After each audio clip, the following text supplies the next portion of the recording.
Alors aujourd'hui, on va s'intéresser à un parcours qui est à la fois très personnel, mais en même temps incroyablement universel. C'est le chemin de quelqu'un qui se retrouve face à une anxiété très forte, face à des attaques de panique. On va suivre ce trajet depuis la toute première crise jusqu'à la recherche, qui est souvent un vrai labyrinthe, pour trouver la bonne aide.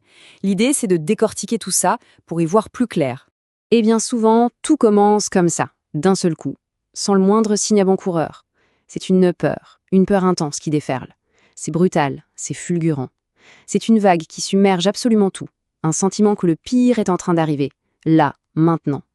Et tout ça en l'espace de quelques secondes. Une expérience qui est absolument terrifiante.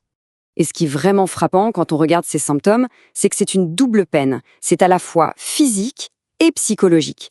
D'un côté, il y a le corps qui s'affole, le cœur qui bat la chamade, cette sensation d'étouffer. C'est comme si toutes les alarmes se déclenchaient en même temps. Et de l'autre, il y a l'esprit qui interprète tout ça de la pire des manières. La peur de mourir, la peur de devenir fou, c'est vraiment un déferlement complet sur tous les fronts. Voilà, ça, c'est la définition clinique. Et c'est une étape, mais tellement importante. Le fait de pouvoir mettre un nom sur ce qui se passe. Parce que ça montre bien que ce n'est pas juste dans la tête. Non, c'est un événement bien réel, à la fois psychologique et physiologique, avec un début, un pic qui arrive très très vite, et puis une fin. Ok, donc la crise, la tempête, finit par passer. Mais ce n'est pas fini. Un autre problème s'installe, quelque chose de plus discret, de plus insidieux, mais qui, lui, va rester. Cette phrase, elle résume tout. C'est vraiment le cœur du problème.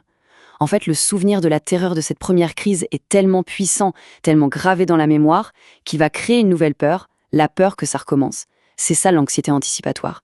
Et c'est elle, le vrai moteur, qui va alimenter tout le trouble. Et là, un véritable cercle vicieux se met en place. On peut le voir en 4 étapes. D'abord, il y a cette peur qu'une nouvelle crise arrive. Du coup, la personne devient hyper vigilante. Elle est constamment en train de s'observer, de scanner son propre corps, son environnement, à l'affût du moindre petit signe. Et qu'est-ce que ça entraîne ? Forcément, l'évitement. On commence à éviter les endroits, les situations qui sont associées à la panique, et petit à petit, sans s'en rendre compte, le monde de la personne se rétrécit. On entre alors dans une phase qui est souvent très, très longue et franchement décourageante. C'est ce qu'on appelle l'errance thérapeutique. On cherche de l'aide, on frappe à des portes, mais sans trouver de réponse claire, et surtout, sans trouver de traitement qui fonctionne. Le premier réflexe, et c'est tout à fait logique, face à des symptômes physiques aussi violents, c'est de penser au pire, à une crise cardiaque, à un problème grave. La direction, c'est donc souvent les urgences.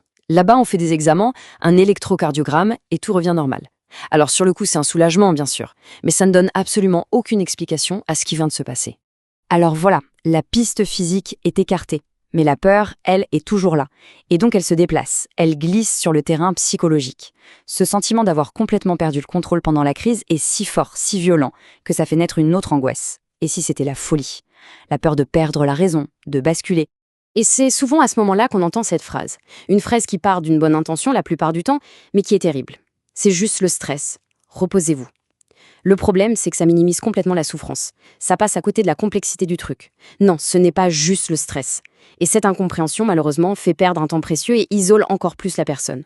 Mais heureusement, cette période d'errance, ce n'est pas une fatalité. Elle peut prendre fin. Et le vrai tournant, le moment où les choses changent, c'est la consultation avec un spécialiste. Quelqu'un qui va enfin pouvoir mettre de l'ordre dans tout ce chaos et proposer une vraie stratégie, une feuille de route. Et là, on voit tout de suite le contraste. Fini le flou. L'approche ici, elle est hyper structurée et surtout, elle est globale. On regarde les symptômes, bien sûr, le côté psychopathologique, mais pas seulement. On fait un bilan somatique complet pour être sûr à 100% de ne rien laisser passer. On s'intéresse aussi à l'environnement social, familial, professionnel, et enfin, on regarde les antécédents. Bref, c'est une enquête minutieuse et rigoureuse. Et on arrive au moment absolument crucial, le diagnostic. Pour la toute première fois, la souffrance porte un nom. Ce n'est plus une sorte de folie inexplicable, ce n'est pas une faiblesse de caractère. Non, c'est une pathologie identifiée, le trouble panique. Et rien que ça, le fait de nommer les choses, c'est déjà thérapeutique. Ça valide ce que la personne ressent. Ça transforme cette terreur immense et subjective en un problème concret qu'on peut analyser et soigner. Alors, une fois que ce diagnostic est posé, on peut enfin déployer une vraie stratégie de traitement. Et l'approche moderne, elle est loin d'être simpliste. Au contraire, c'est une prise en charge globale intégrée. Cette approche, on l'appelle l'approche biopsychosociale. En gros, ça veut dire qu'on arrête de séparer le corps et l'esprit. On considère la personne comme un tout. Il y a la partie bio, c'est-à-dire la biologie, la chimie du cerveau. Il y a la partie psycho, donc les pensées, les émotions. Et il y a la partie sociale, c'est-à-dire l'environnement, la famille, le travail. Tout est lié. Concrètement, cette prise en charge va reposer sur 2 grands piliers qui sont totalement complémentaires. D'un côté, le traitement pharmacologique pour agir sur la biologie, et de l'autre, l'approche psychothérapeutique pour travailler sur les pensées et les comportements. L'un ne va pas sans l'autre, bien au contraire, ils se renforcent mutuellement. Bon, parlons du premier pilier, les médicaments. En première intention, on va souvent utiliser des antidépresseurs de type ISRS. Mais attention, ce n'est pas une pilule magique. On doit commencer avec de petites doses et il faut être patient, vraiment patient, parce que les premiers effets positifs peuvent mettre entre 3 et 6 semaines à arriver. Et surtout, c'est un traitement de fond, sur le long terme. Et en même temps, il y a le deuxième pilier, la psychothérapie. Et là, une approche qui a vraiment fait ses preuves, c'est la thérapie cognitivo-comportementale, ou TCC. L'idée, c'est de donner des outils très concrets. On apprend des techniques de relaxation, on apprend à repérer les pensées catastrophiques et à les remettre en question, et puis, étape cruciale, on va se réexposer tout doucement aux situations qui font peur.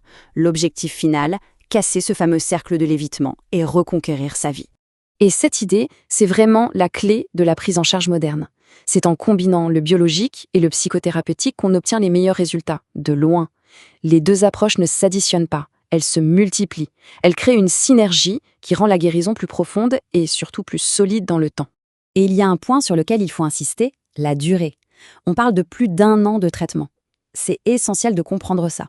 Même quand les symptômes ont complètement disparu, on continue le traitement pendant de longs mois, au moins 1 an, parfois plus. Pourquoi ? Tout simplement pour stabiliser les choses et éviter les rechutes. C'est un véritable engagement sur le long terme. Parce qu'au final, la guérison, c'est ça. Un marathon, pas un sprint. C'est un chemin, un processus.